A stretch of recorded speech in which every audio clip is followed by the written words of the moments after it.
हरे कृष्णा माता जी। मैं करूँ क्या? 22, 23, 23, 24 वाला माता जी जो नहीं कर रही थी। आपको करना है? कर आप लो। कहो तो कर दो। नहीं, हम तो कह रहे हैं करो। अगर आप करके आए हो तैयारी तो करो।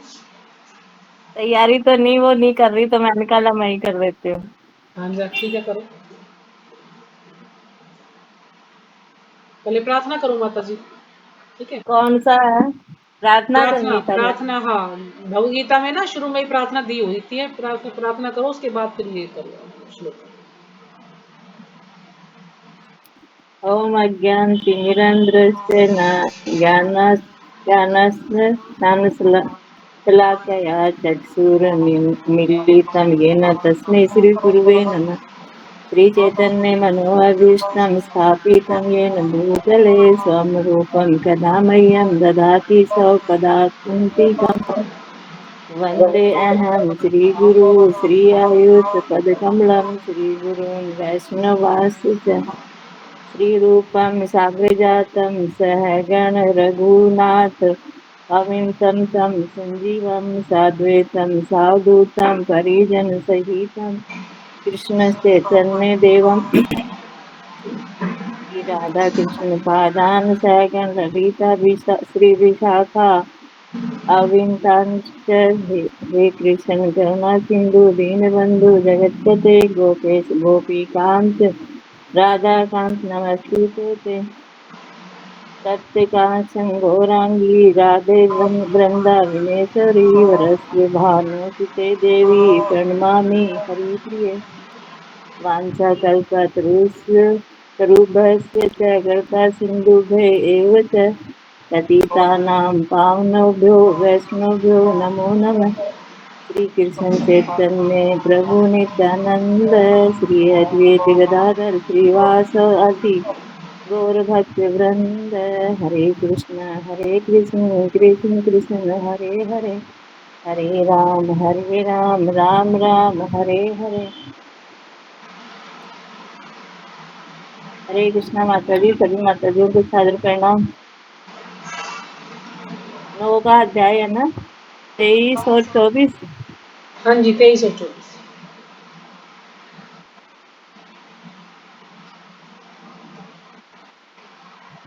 येनापि अन्य देवता भक्ता यजन्ते श्रद्धया विन्ता ते अपि माम एवं कौन्तेय यजन्तिर्विधि अविधि पूर्वकम्। हरे कृष्णा माता जी। हाँ जी, जो भी श्लोका पढ़ना चाहे पढ़े।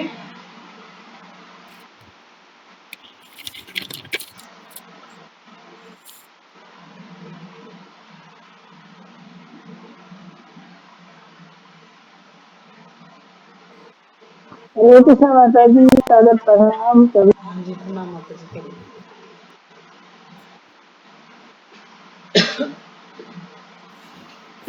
बोलती हूँ मैं तो। 23 तो है ना माता जी? हाँ। हाँ जी, 23 को। ये अपि अन्य देवता भक्ता यजन्ते श्रद्धाया विन्ता ते अपि मामेव कौन्तेय ये जनते विधि पूर्वकम्। हरे कृष्णा माता जी। दंडवत प्रणाम सभी भक्तों को। हरे कृष्ण माता जी, दंडवत प्रणाम जी सभी हरे माताओं को, कृष्ण। दंडवत प्रणाम। ये अपन्य देवता भक्ता यजन्ते श्रद्धयान्विता ते अपि मामेव कौन्तेय यजन्त विधिपूर्वकम्। हरे कृष्ण माता जी, दंडवत प्रणाम।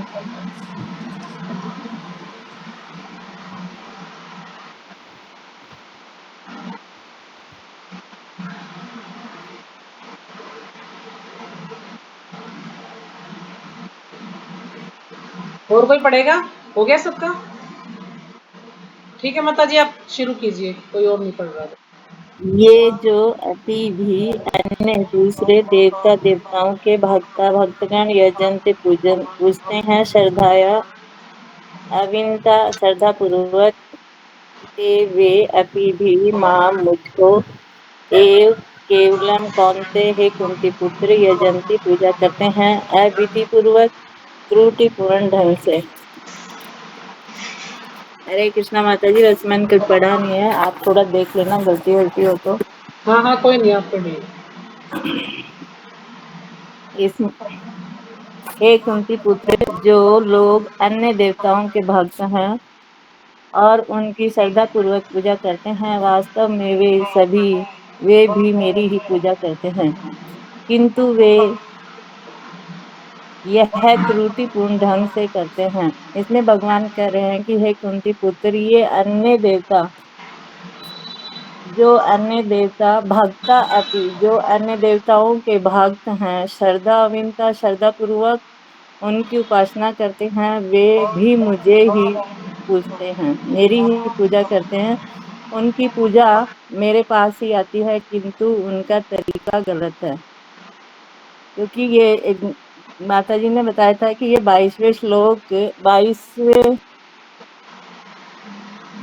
7वें अध्याय का शायद 22वां श्लोक है। उसमें भी हमने ये अनन्या के 2 अर्थ देखे थे। तो भगवान श्री कृष्ण को छोड़कर अन्य किसी की उपासना नहीं करना। दूसरा था, भगवान की उपासना में भी भगवान के सिवा कुछ नहीं चाहिए, या नहीं कि भगवान ही चाहिए।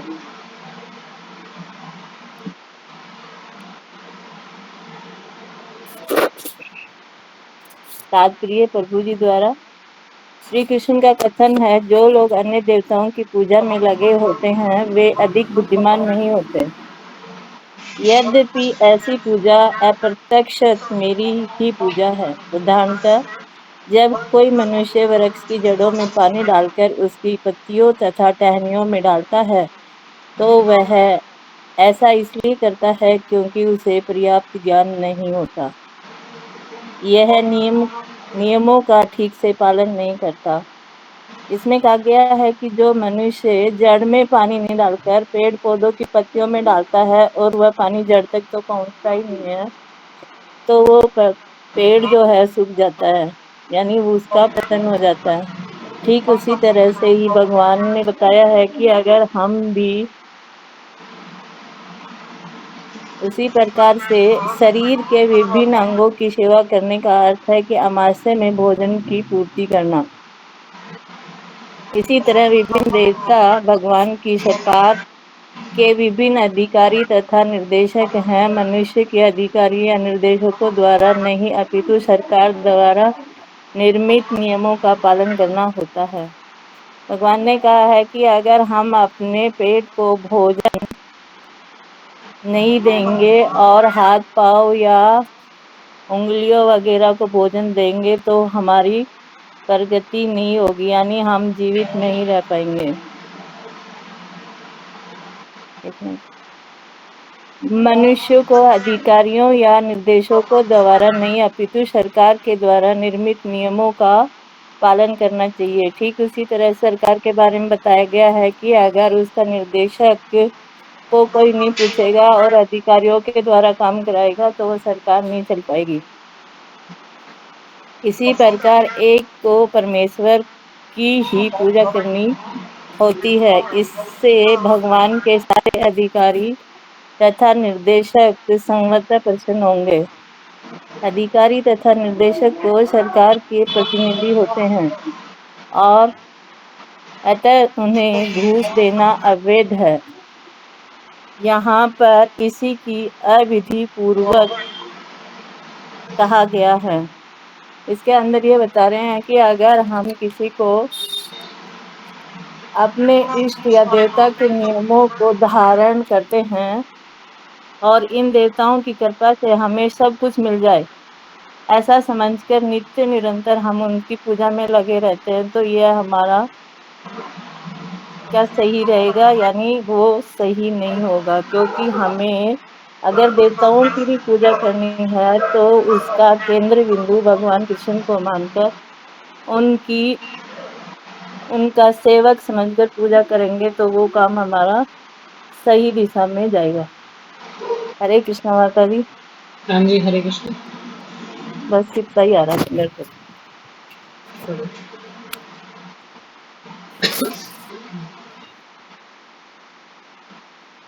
और इसके अंदर हिरण्यकश्यप का भी वो उदाहरण है क्योंकि उन्होंने ब्रह्मा जी की पूजा करी थी। मम्मी भी बुला रही है मेरे को, अभी आप देख लो थोड़ा सा।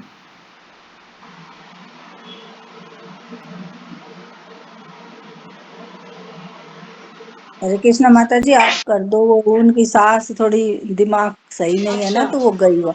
हाँ। अच्छा अच्छा, ठीक है। तो आज हमने किया है श्लोक संख्या 23 है। तो इसमें क्या कह रहे हैं भगवान कि हे कुंती पुत्र, जो लोग अन्य देवताओं के भक्त हैं और उनकी श्रद्धा पूर्वक पूजा करते हैं, वास्तव में वे मेरी ही पूजा करते हैं, किंतु ये त्रुटिपूर्ण ढंग से करते हैं। तो इसमें क्या बताया भगवान ने कि जो भी हम भक्तों की देवताओं की पूजा करते हैं वो किसकी पूजा है, वास्तव में तो भगवान की ही पूजा होगा, लेकिन अविधि पूर्वक यानी त्रुटिपूर्ण ढंग से करते हैं। जैसे इसमें प्रभा जी में उदाहरण दे रहे हैं घूस देने का।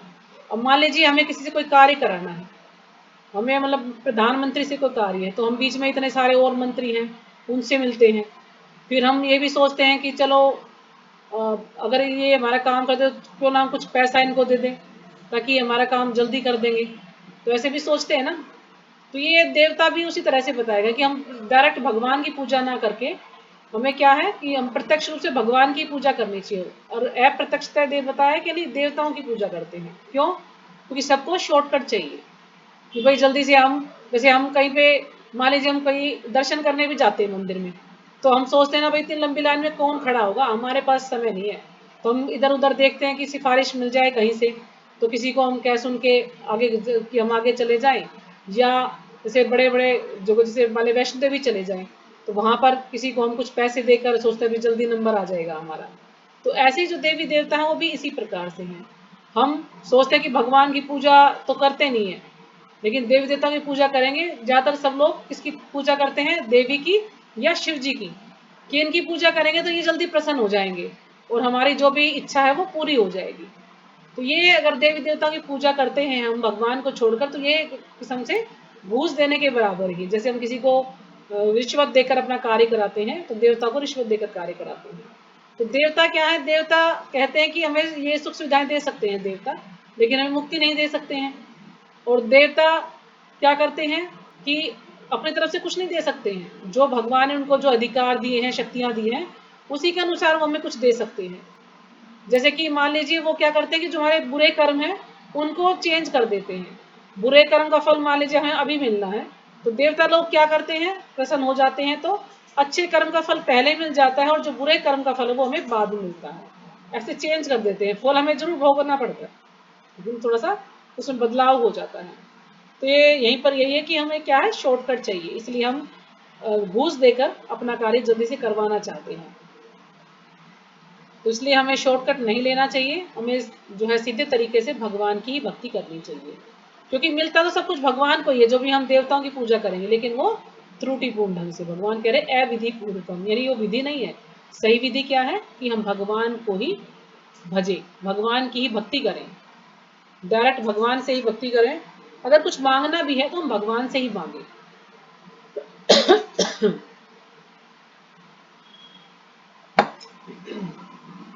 तो अगला श्लोक है, तो जैसे इसमें उदाहरण था आपने सभी ने देख ही लिया इसमें कि आमाशय को भोजन की पूर्ति करना। हमारा शरीर है तो पेट को भोजन चाहिए। अब हम सोचे कि नहीं हाथ को अलग से देंगे, पैर को अलग से देंगे, तो ऐसे बात नहीं बनेगी ना। पेट को भोजन नहीं देंगे तो क्या होगा, शरीर हष्ट रहेगा नहीं, सूख जाएगा। इसी प्रकार से हम जो वृक्ष है उसकी टहनियों को पानी ना देकर के जड़ को पानी देंगे, जड़ को पानी देंगे तो पूरा वृक्ष हरा भरा हो जाएगा। इसी प्रकार से यदि हम भगवान को प्रसन्न कर लेते हैं तो देवी देवता अपने आप ही प्रसन्न हो जाएंगे। देवी देवता कभी भी हमसे नाराज नहीं होते हैं। कोई ये भी सोचता है कि अरे मैं इतने दिन से शिव जी की पूजा कर रहा हूँ और मैं अब छोड़ दूंगा, कृष्ण की पूजा करूंगा तो शायद वो नाराज हो जाएंगे। नहीं, ऐसा कभी नहीं है। शिव जी कभी नाराज नहीं होते, देवी कभी नाराज नहीं होती। क्यों? क्योंकि वो भगवान के शुद्ध भक्त हैं। बल्कि वो इतना, अगर हम इस जो है उद्देश्य से हम उनकी भक्ति करते हैं कि आप हमें कृष्ण भक्ति में लगाएं, तो वो फिर हमारा रुख जो है कृष्ण भक्ति की तरफ कर देते हैं, अगर देवता हमसे प्रसन्न होते हैं तो। लेकिन हम उनसे मांगते हैं कि हमें धन चाहिए, परिवार चाहिए, ये चाहिए, वो चाहिए, तो फिर वो उसी में हमें वही मिलेगा, इससे ज्यादा और कुछ नहीं मिलेगा। तो अगला श्लोक पढ़ते हैं हम।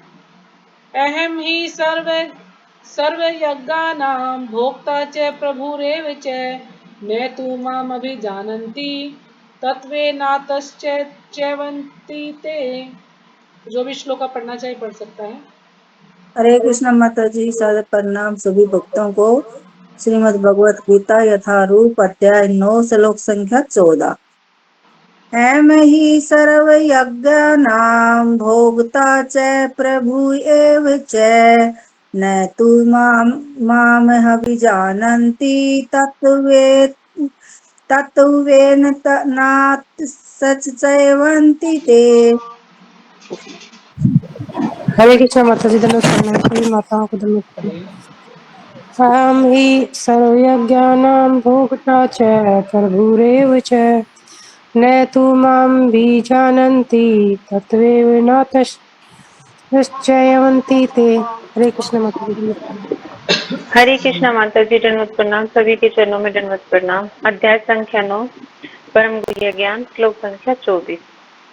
अहम ही सर्वयज्ञानां भोक्ता च प्रभु एव च न तु माम् अभिजानन्ति तत्त्वेनश्चैवन्ति ते।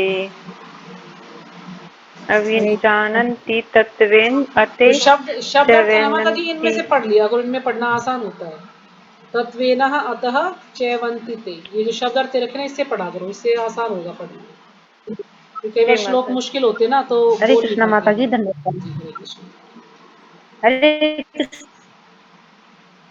माता जी, दंडवत प्रणाम। हाँ जी बोलिए माता जी प्रणाम। ऐं हि सर्व अज्ञानं भोक्ता च प्रभु एव च न तु माम् अभिजानन्ति तत्त्वेन सचन्ति ते। हरे कृष्णा माता जी। जी हरे कृष्ण। और कोई हो गया? तो हरे शब्द कृष्णा अर्थ, माता जी। हाँ जी पढ़िए। अहम हि सर्वयज्ञानां भोक्ता च प्रभुरेव च न तु मां जानन्ति तत्त्वेनाश्चैवन्ति ते।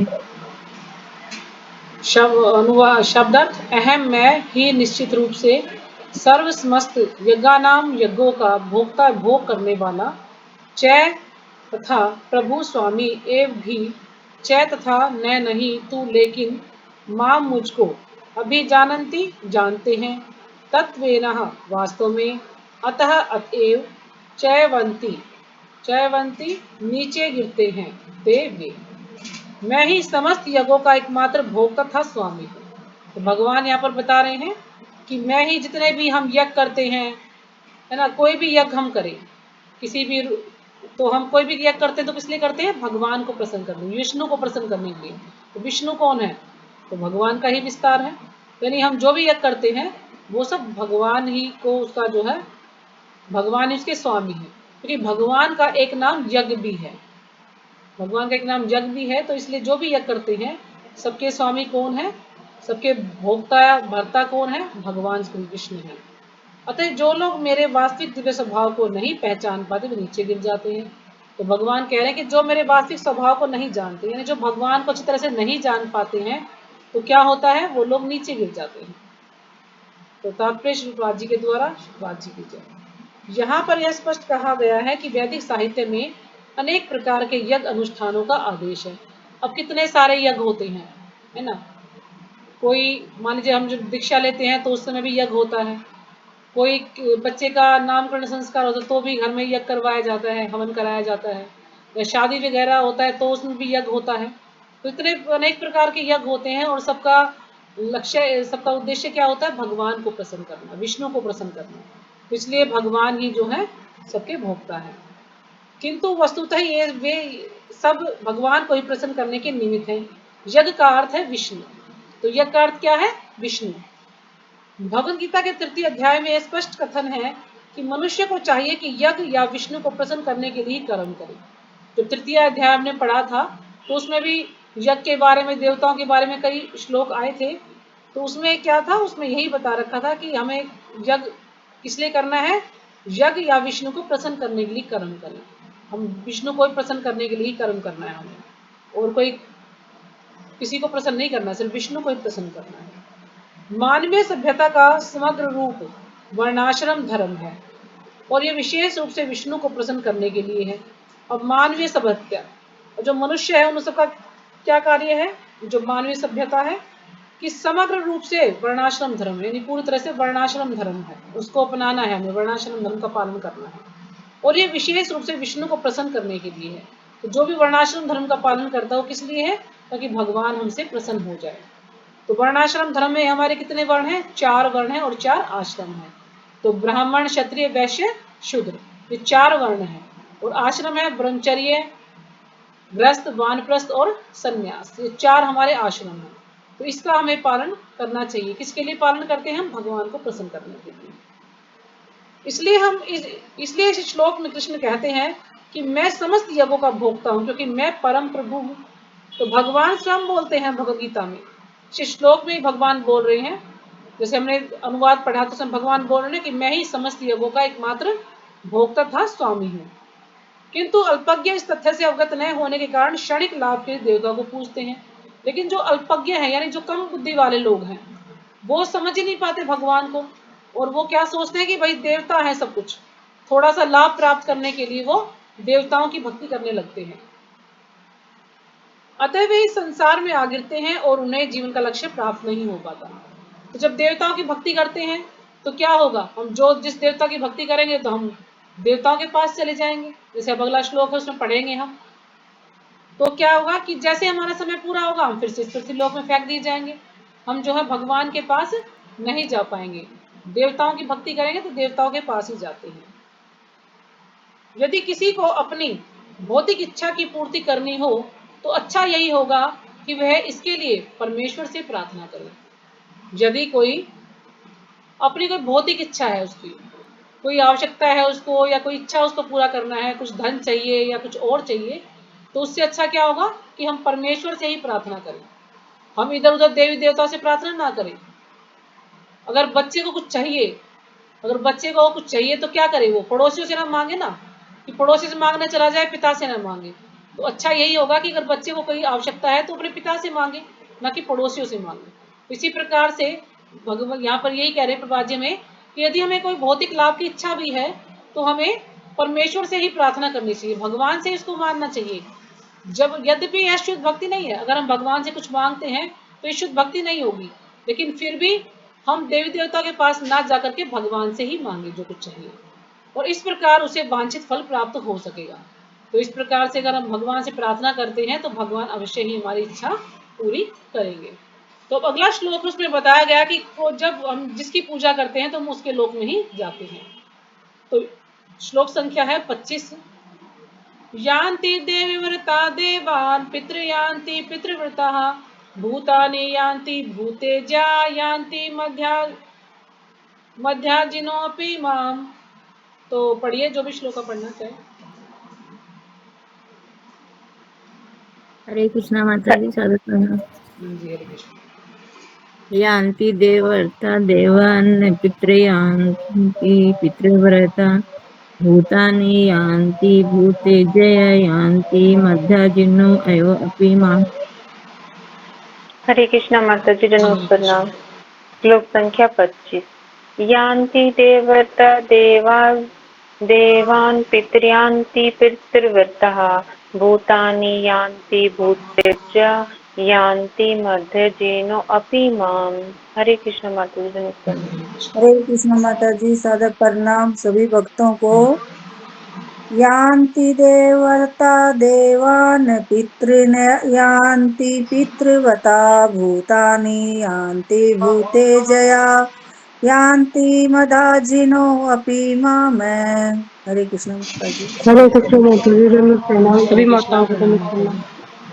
यान्ति देवर्ता देवान् पितृन्यान्ति पितृवर्ता भूतानि यान्ति भूतेज्या यान्ति मदा जिनो अपि माम्। हरे कृष्ण माता जी नमः प्रणाम। जी हरे कृष्ण। और कोई पढ़ेगा? हो गया? तो हरे शब्दार्थ, हाँ जी पढ़िए पढ़िए पढ़िए माता जी। कृष्ण माता जी। नेट नहीं आ रहा आपका, नेट की दिक्कत। तो शब्दार्थ, यान्ति जाते हैं, देवव्रता देवताओं के उपासक, देवान देवताओं के पास, पितरन पितरों के पास, यान्ति जाते हैं, पितृव्रता पितरों के उपासक, भूतानी भूत प्रेतों के पास, यान्ति जाते हैं, भूत ईज्या भूत प्रेतों के उपासक यान्ति जाते हैं। मत मेरे याजिना भक्तगण अपि लेकिन माम मेरे पास। तो अनुवाद, जो देवताओं की पूजा करते हैं वे देवताओं के बीच जन्म लेंगे। ठीक है, जो देवताओं की पूजा करेंगे कहाँ जाएंगे? देवताओं के पास। जो पितरों को पूजते हैं वो पितरों के पास जाते हैं। जो भूत प्रेतों की उपासना करते हैं वे उन्हीं के बीच में जन्म लेते हैं। और जो मेरी पूजा करते हैं वे मेरे साथ निवास करते हैं। तो भगवान यहाँ पर बता रहे हैं कि जो भगवान की पूजा करेंगे वो भगवान के धाम जाएंगे, पितरों की पूजा करने वाले पितरलोक को जाएंगे, देवताओं की पूजा करने वाले देवलोक को जाएंगे, भूत प्रेतों की उपासना करने वाले उन्हीं के बीच में जन्म लेंगे। तो तात्पर्य श्रीपाद जी के द्वारा, श्रीपाद जी की जय। यदि कोई चंद्रमा, सूर्य या अन्य लोक को जाना चाहता है तो वह अपने गंतव्य को बताए गए विशिष्ट वैदिक नियमों का पालन करके प्राप्त कर सकता है। अब अगर किसी की इच्छा है कोई चंद्रलोक को जाए, सूर्य को जाए, है ना, या किसी और अन्य लोक को जाना चाहता है तो उसको क्या करना पड़ेगा? जो भी उसको मार्ग चाहिए, जो भी उसका लक्ष्य है, भाई मुझे यहाँ पर पहुंचना है, तो उसके लिए क्या करना है? उसे विशिष्ट वैदिक नियमों का पालन करके प्राप्त कर सकता है। तो जो भी हमारे वैदिक शास्त्र में कुछ नियम बताए गए हैं उनका यदि पालन करेगा तो वो इन लोगों को आसानी से जा सकता है। इसका विशद वर्णन वेदों के कर्मकांड अंश दर्श पौर्णमासी में हुआ है। तो इसका पूरा विस्तार से वर्णन इसके बारे में कि भी हम कौन सा का जो है वैदिक नियम करेंगे जिसके हम इस लोक में चले जाएंगे, तो सब पूरा विशद वर्णन किसमें है? ये किताब बताई गई है कि वर्णन वेदों के कर्मकांड अंश दर्श पौर्णमासी में हुआ है। तो एक बुक है कोई, उसमें इसका वर्णन हुआ है, जिसमें विभिन्न लोकों में स्थित देवताओं के लिए विशिष्ट पूजा का विधान है। जिसमें विभिन्न लोकों में स्थित देवता कितने हैं? 33 करोड़ देवी देवता हमारे बताए गए हैं। तो 33 करोड़ देवी देवता हैं। तो अब आप सोचिए कि 33 करोड़ देवी देवताओं को क्या हम प्रसन्न कर सकते हैं?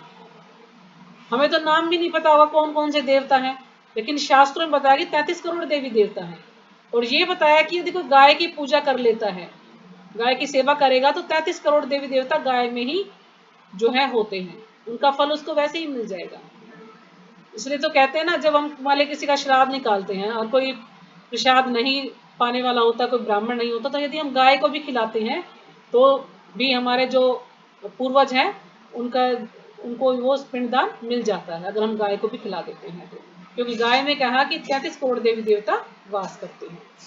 तो 33 करोड़ देवी देवता को कैसे प्रसन्न करेंगे? हम तो ज्यादातर बस दुर्गा देवी को या भाई शिव जी को, गणेश जी को, इन्हीं को जानते हैं, 4-5 देवताओं को, और भी तो हमें नाम भी नहीं पता किस को प्रसन्न करना है। तो अच्छा है यही कि हम भगवान को प्रसन्न ना कर लें। भगवान तो अकेले हैं, उनको एक को प्रसन्न करना पड़ेगा, और 33 करोड़ देवी देवता इतने सारे उनको प्रसन्न करना पड़ेगा, तो एक भगवान को प्रसन्न कर ले, तो इसलिए उनको प्रसन्न करना मुश्किल है। तो इसी प्रकार विशिष्ट यज्ञ करके पितृलोक प्राप्त किया जा सकता है। तो कोई यज्ञ है इस प्रकार का, यदि हम यज्ञ करेंगे कि हम पितृलोक को जाना चाहते हैं, उस प्रकार का हमें कोई यज्ञ करना पड़ेगा, तब हम पितृलोक को जाएंगे। क्योंकि यज्ञ है अलग अलग प्रकार के, जैसे हम जो ये हरिनाम संकीर्तन, ये भी क्या है? एक यज्ञ है। हरिनाम संकीर्तन यज्ञ इसको हम बोलते हैं। तो दीक्षा के समय भी यज्ञ होता है, शादी के समय भी यज्ञ होता है, तो अलग अलग यज्ञ है ये, तो सबका अलग अलग कार्य है। इसी प्रकार मनुष्य भूत प्रेत लोकों में जाकर यक्ष, रक्ष या पिशाच बन सकता है। तो मनुष्य क्या करता है? भूत प्रेत लोकों में जाएगा तो क्या बनेगा? वो यक्ष बनेगा, रक्ष बनेगा, पिशाच बनेगा। तो आपको सबको पता है कि यक्ष कौन है, रक्ष कौन है और पिशाच कौन है? पता है किसी को? महाराज जी नहीं पता। पिशाच का पता है, भूत और नहीं पता। तो यक्ष कौन है? यक्ष होते हैं देवताओं के सेवक होते हैं यक्ष। ये अच्छे होते हैं और देवताओं के सेवक होते हैं। और इनका कार्य क्या होता है? ये जंगलों की और पर्वतों की रक्षा करते हैं। जो यक्ष होते हैं जंगलों की और पर्वतों की रक्षा करते हैं। और ये किसके सेवक होते हैं? कुबेर के। अब कुबेर कौन है? धन के देवता कुबेर। तो कुबेर के सेवक हैं ये यक्ष। ठीक है। और स्वभाव से ये कैसे होते हैं? ये बड़े सुंदर होते हैं, दिव्य होते हैं और कुछ शक्तिशाली भी होते हैं यक्ष। जैसे कि आपने पढ़ा होगा ना, हमने उसमें देखा था महाभारत में कि जब वो पानी पीने जाते हैं पांडु, तो वहां पर यक्ष होता है और वो सबसे कुछ प्रश्न पूछता है, लेकिन कोई इसका उत्तर नहीं दे पाता, तो सब मूर्छित हो जाते हैं, सबकी यानी एक समय मृत्यु हो जाती है। फिर युधिष्ठिर महाराज आते हैं और वो यक्ष के प्रश्नों का उत्तर देते हैं, तो फिर वो सब जीवित हो जाते हैं। तो इसलिए यक्ष जो है थोड़े शक्तिशाली भी होते हैं, देवताओं के जो है दास होते हैं, मतलब देवताओं के सेवक होते हैं, और पर्वतों की रक्षा करते हैं, खजाने की या जंगल की, इनकी सबकी रक्षा करते हैं वो, और इस प्रकार से वो सुंदर और दिव्य भी होते हैं। फिर है राक्षस। माता जी रक्स हाँ का जी, क्या बताया? राक्षस बताऊंगी, अभी राक्षस का नहीं बताया। ना माता जी रक्स रक्स, अच्छा, यक्ष का लिखोगे क्या आप? यक्स का तो लिख लिया, रक्स रक्स। रक्ष माने राक्षस माता जी, रक्ष माने राक्षस है। माता जी तो रक्ष, कुबेर का क्या बता रहे थे? कुबेर का कुबेर, कौन सा कुबेर बताया? धन के देवता है माता जी, कुबेर धन के देवता हैं।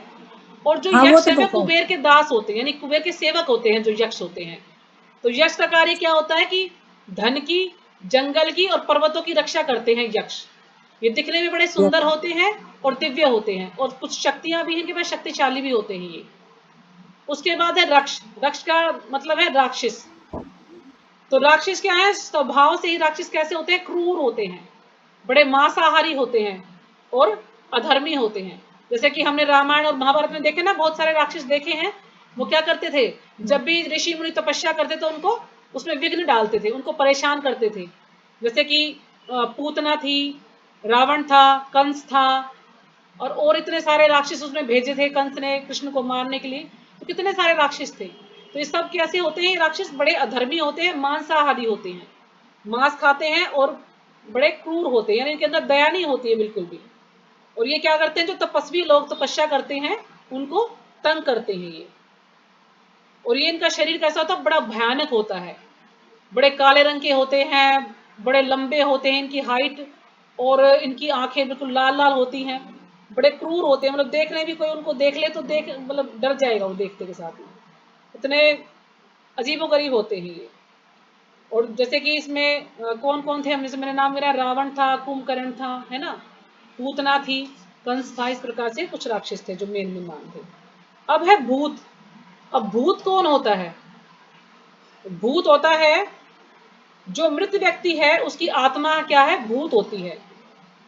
कौन सी आत्मा भूत बनती है, जिसको शांति नहीं मिलती, जिसकी मौत किसी बड़े एकदम से अचानक से मृत्यु हो जाती है, या एक्सीडेंट में मृत्यु हो जाती है किसी की, है ना, या किसी को बड़ा सताया गया हो, किसी प्रकार से उसकी मृत्यु हुई हो, और फिर आखिर में फिर उसका कुछ किया भी ना हो लोगों ने, उनके घर वालों ने कुछ ना किया हो, तो क्या है वो किसको, मतलब उसकी आत्मा भटकती रहती है, उसकी कोई इच्छा रहती है और वो पूरी नहीं हो पाती, या बड़ी दर्दनाक मौत उसको मिलती है, तो इस कारण से भी वो भटकता रहता है उसकी आत्मा। जैसे कि मान लीजिए कोई सुसाइड कर लेता है तो उसको मुक्ति नहीं मिलती, शांति नहीं मिलती, तो भटकती रहती है।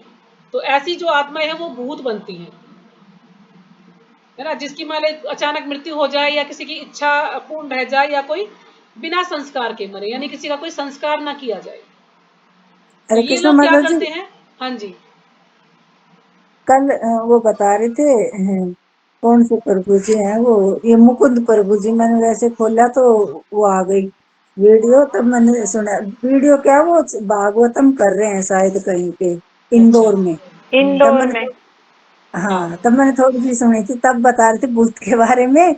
ये बोले भूत एक बार बोले मेरे को कई बार भूत दिख चुके क्या, मैं मान ले जैसे करवाते हैं ना, तो कईयों के जो माता पिता या कोई घर में होते हैं तो भूत या आत्मा बन जाते हैं, तो उनकी शांति के लिए, तो बोले ज्यादातर ऐसे ही करवाते हैं। तो बोले मेरे से तो कई बार टक्कर हो चुकी, तो बोले मैं एक बार गया था उसी दिन, मान ले शुरू होनी थी पहले दिन, तो रात को मैं सो रहा, मेरा कमरा मेरे को बता दिया उन्होंने, तो ये है, तो बोले रात को मेरे ऊपर इतना वजन आ गया कि बहुत ज्यादा, तो मैं सोच रहा ये क्या हो गया एकदम से कि इतना वजन।